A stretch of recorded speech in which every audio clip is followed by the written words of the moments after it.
এতিমের সম্পদ, এতিম যে তার সম্পদ তোমরা হস্তগত করবে না, এতিমের সম্পদের ধারে যাবে না।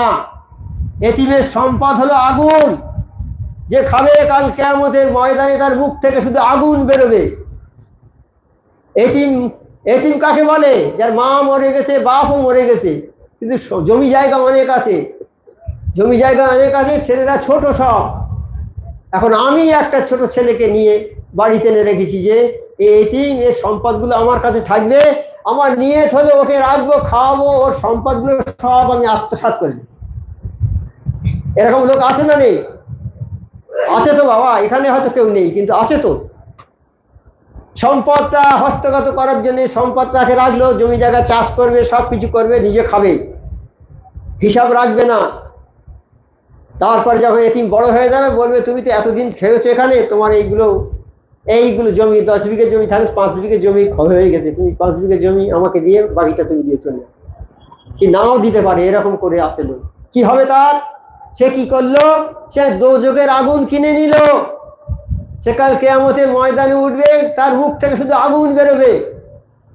অপরপক্ষে কোনো মানুষ যদি একটা এতিমের সন্তানকে বাড়ি নিয়ে আসে, তার জমি জায়গা অনেক আছে, কিন্তু তার নিয়ে সে মরে গেছে, তার বাপ মা, তাকে আমি লালন পালন করব। তার মা বাপ নেই, আমি তার মা, আমি তার বাপ, আমি তাকে লালন পালন করব, তাকে ভালো করব, লেখাপড়া শেখাবো, আমার ছেলেদের চেয়ে তাকে ভালোবাসবো। সেই রকম যদি কোনো মানুষ এসে এতিমের ছেলেটাকে মানুষ করে, বড় করে দেয়, বড় করার পরে যখন বুঝতে শিখবে, সম্পদ তার বুঝিয়ে দেবে, বাবা তোমার এই জমি জায়গা সব আছে, তুমি বুঝে নাও, এইবার আমি আর দেখতে পারবো না বাবা। তাহলে ওই লোকটা কি হবে? আমার নবী পাক সাল্লাল্লাহু আলাইহি ওয়াসাল্লাম বলেছে, ওই লোকটা আমার সঙ্গে জান্নাতে থাকবে, যে জান্নাতে আমি থাকবো, স্পেশাল জান্নাত, যে জান্নাতে আমি থাকবো, আমার পাশে থাকবে, দুটো আঙুল যেমন থাকে পাশাপাশি, একটা থাকবে নবী পাক সাল্লাল্লাহু আলাইহি ওয়াসাল্লাম, আর এইটা থাকবে সেই লোক যে ওই এতিমকে মানুষ করেছে। গরিব মানুষ তো, তাদের সন্তান অনেক আছে, কিন্তু বড় বিরাট বিরাট ধনী লোক, তাদের সন্তান নেই। আল্লাহ যাকে ইচ্ছা করবে তাকে সন্তান দেবে, আল্লাহ যাকে ইচ্ছা করে তাকে মেয়ে সন্তান দেয়, আবার পুরুষ সন্তান দেয়, আবার যাকে ইচ্ছা করে শুধু পুরুষ সন্তানই নিচ্ছে, মেয়ে নেই, আবার কারো শুধু মেয়েই হচ্ছে, পুরুষ হয় না। এইরকম আল্লাহর ইচ্ছা যেটা হবে সেইটা হবে। আল্লাহর ইচ্ছার উপরে আমাদের কিছু করার আছে?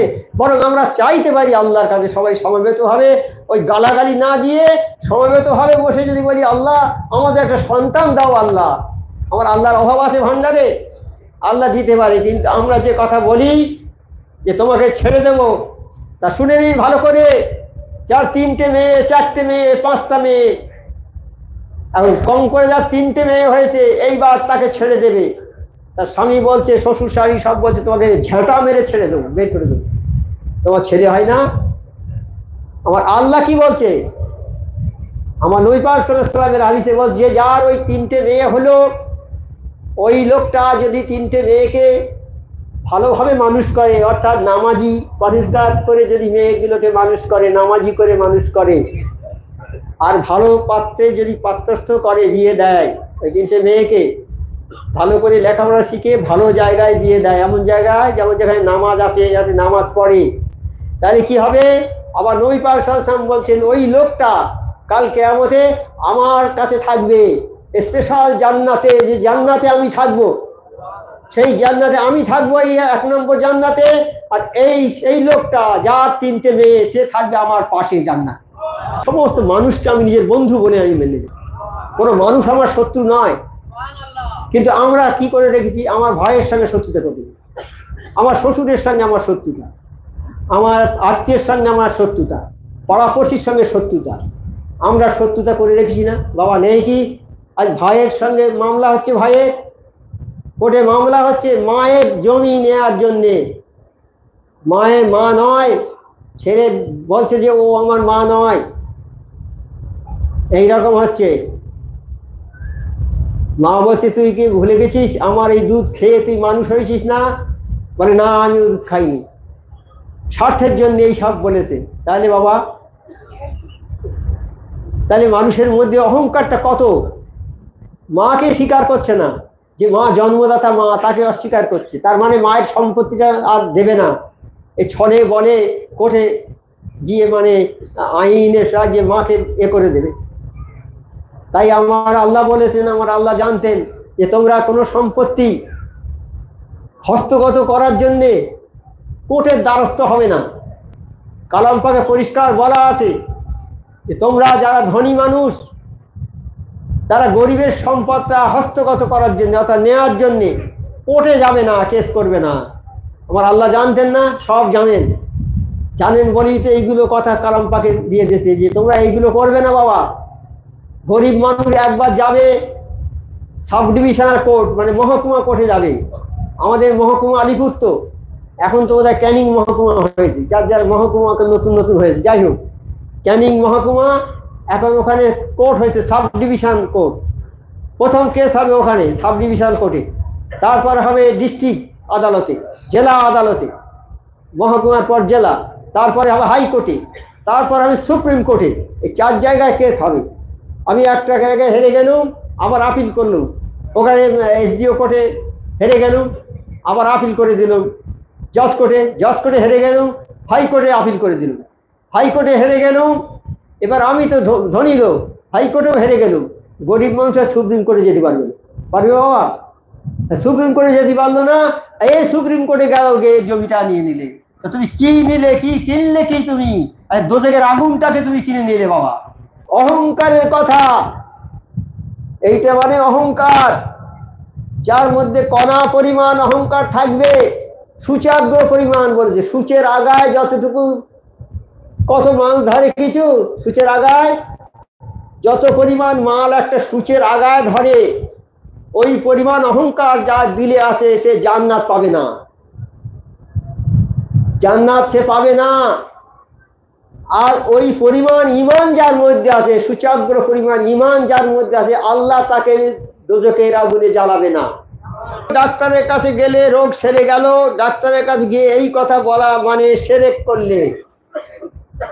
আমাদের রোগ বলা হয়, আমরা যাই গিয়ে বলি ভাই কেমন আছেন, মানে ভাই খুব শরীরটা খারাপ ছিল, ওই ডাক্তারের কাছে গিয়ে রোগটা সেরে গেছে। এইটা বলা যাবে না, এইরকম বলতে হবে ভাই শরীরটা খুব খারাপ ছিল, ডাক্তারের কাছে গিয়েছি, আল্লাহর মেহেরবানিতে আমার রোগ সেরে গেছে। এই কথাটা বললি ভালো, উত্তম কথা হয়ে গেল। যে ডাক্তারের কোনো ক্ষমতা আছে রোগ সারাবার? ডাক্তার যদি রোগ সারাতে পারতো তাহলে মানুষ মরে কেন? মরে কেন মানুষ? মানুষ তো মরে যাচ্ছে। ডাক্তারের যদি ক্ষমতা থাকে সারানোর, মৃত্যু সারাতে পারবে? পারবে না। ডাক্তারের কোনো ক্ষমতা নেই রোগ সারাবার, রোগ সারাবে আমার আল্লাহ। তবে ডাক্তারকে দেখাবার কথা আছে, বলেছে যে ডাক্তারকে দেখাতে পারবে তুমি, কিন্তু আমার নিয়তটা ঠিক থাকবে যে আল্লাহ আমি যাচ্ছি দেখাতে ডাক্তারের, আল্লাহ তুমি আমার রোগটা যাতে সেরে যায়, আল্লাহ সেই ব্যবস্থা করো। কথা বলার জন্যেই কথাটা খারাপ হবে। বলছিলাম ওই যে মেয়েটা জান্নাতি হয়ে গেল, তার মৃত্যু থেকে কি কাজ করতো সে বলেছে ওই 5 ওয়াক্ত নামাজ পড়েছে, 5 ওয়াক্ত নামাজ পড়েছে, ওজিয়া পড়েছে, স্বামী শ্বশুর শাশুড়িকে খেদমত করেছে, আর নবী সাল্লাল্লাহু আলাইহি ওয়াসাল্লামের হুকুমটা মেনেছে। আজকে আমার মা বোনেরা সেই কাজগুলোই করে না। 1 নম্বর নামাজও পড়ে না, ওজিফাও পড়ে না, যদি বা নামাজ ওজিফা পড়ে শ্বশুর শাশুড়িকে দেখতে পারে না। এইবার যদি নামাজ পড়ে, ওজিফা পড়ে, শ্বশুর শাশুড়ি দেখতে পারে, কিন্তু কামেল মসজিদের কিছু হুকুম মানে না। তাহলে সব তো মানতে হবে হুকুমগুলো, একটা করবে আর একটা করবে না, হবে কিছু বাবা? আবার মা বোন যারা আজকে আছে দেখছে, অনুষ্ঠান দেখছে, তারা যেন শ্বশুর শাশুড়িকে সেবা যত্ন করে ভালো। শ্বশুর শাশুড়ি আজকাল বউরা এসে দেখতে পারে না। আবার শ্বশুর শাশুড়িরা অনেক আছে, যে একটা পরের মেয়ে এলো বাড়িতে, তার প্রতি যেন আর তার প্রতি ভালোবাসা নেই, তাকে একবার মানে তার উপরে খারাপ ব্যবহার, সব সময় তার সঙ্গে বাজে ব্যবহার করবে। সে একটা নতুন মেয়ে এলো শ্বশুর বাড়ি, শ্বশুর শাশুড়ি তাদের ভালো নিজের মেয়ের মতো যত্ন করবে, তবে তো সে শ্বশুর শাশুড়িকে ভালোবাসবে, তা বাসবে না। এই শ্বশুর শাশুড়িদের এও দোষটা আছে, শাশুড়িদের এটা দোষ আছে। এই দোষটা বাবা আল্লাহর বিচার, সূক্ষ্ম বিচার। তুমি যতই বড় হও না, তোমার যদি খারাপ আচরণ হয়, সেই আচরণের বদলা দিতে হবে তোমার কাল কিয়ামতের ময়দানে। কেউ ছাড় পাবে না, কেউ ছাড় পাবে না। আমি শাশুড়ি বলে আমি লাট সাহেব নয়, আর আমি বউ বলে আমিও লাট সাহেব না।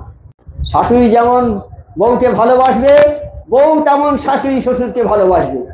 বাঁচতে হবে, এটা তো নিস্তার পাবে না কেউ, সবাই জাহান নামে ঢুকে যাবে। কাজী সাবধান হয়ে যাও বাবা, সাবধান হয়ে যাও।